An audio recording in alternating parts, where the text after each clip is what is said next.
As we think about building pathways, we naturally start thinking about the history of Walla Walla Presbyterian Church. And in many ways, you might be wondering, why are we here at the Whitman Mission?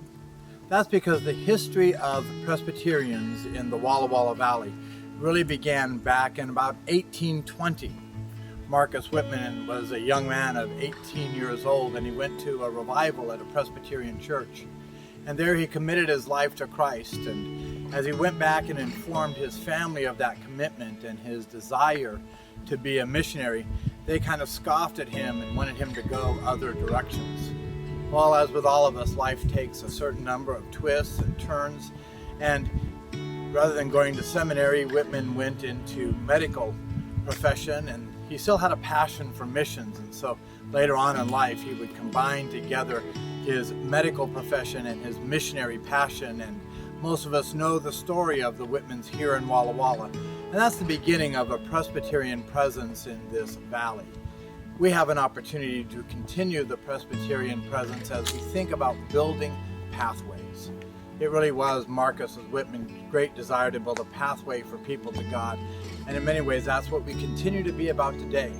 And while our city is a bustling area with lots of activity and a lot of contemporary things, we need to have a ministry that reaches out to the people of all generations in our city, whether it's a retired person who's moved to Walla Walla, or a family who's been there a long time, or somebody who's just graduated and has come to Walla Walla to make a life of their own with a young family. We want to make sure that our history continues, that it's always bright, and it always has a future. So we hope you join us in building pathways as we discover our history and we make our future. One of the things that's so outstanding as you look at the New Testament and the life of Jesus is that Jesus was radically welcoming of people. Jesus was always welcoming people, and Jesus was always creating an environment in which people felt welcome. Whether it was his very first public miracle when he was at a wedding in Canaan, he wanted to make sure that the host of the party wasn't embarrassed, and that the host of the party had plenty of wine for everybody, and so he turned water into wine. It really was an act of hospitality. It really was an act of generosity, and an act of making sure people knew they were welcome and could be there. Or we can look, for example, when Jesus was giving his sermon on the hillside, and there were many people there, and it was getting late, and people were hungry, and he took 2 loaves and fishes, and he multiplied that into enough food for everybody there to eat. What he was really saying is, you are welcome here, and I'm going to provide for you. And as he provided that meal, he provided a greater time for people to stay connected and to be together.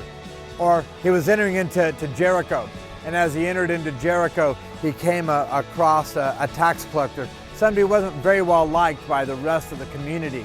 And he said, "Zacchaeus, I'm going to eat in your house tonight." It was an act of hospitality. It was an act of welcoming. It was an act of saying, "Zacchaeus, I know who you are and all the things you've done and why all these other folks don't love you or care for you, but I'm going to make a way. I'm going to build a path between you and me for us to be connected." That's really what building pathways is all about. It's about making connections between people. People who enter into our church for the very first time, or people who have been coming to this place for generations, for them to be connected with one another. We have phenomenal ministries here at Walla Walla Presbyterian Church, whether they be our outreach into the community through the pantry shelf, or our welcoming of AA, or our monthly blood drives, or one of the other groups who regularly use our facility. We've got great children's ministry where children know they are loved and they hear the love of Jesus Christ.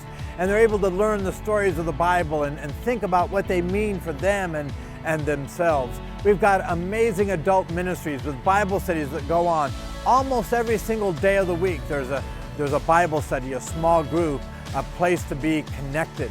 We have amazing youth ministries with activities going on all the time throughout the week.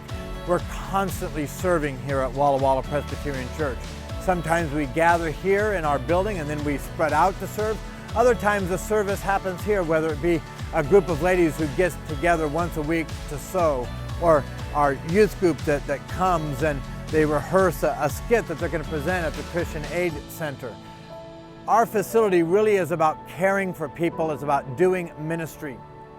But one of the challenges that we have is our facility doesn't really serve those ministries that well from a welcoming standpoint. And so our new Building Pathways Atrium project will allow people to connect to all of those ministries, whether they happen on a Monday afternoon or they're taking place on Sunday morning or sometime late Thursday night. Whatever it is, this new entry area will allow a welcome, it'll allow people to get through our building well. It'll do away with the confusion that many people now have when they enter our facility.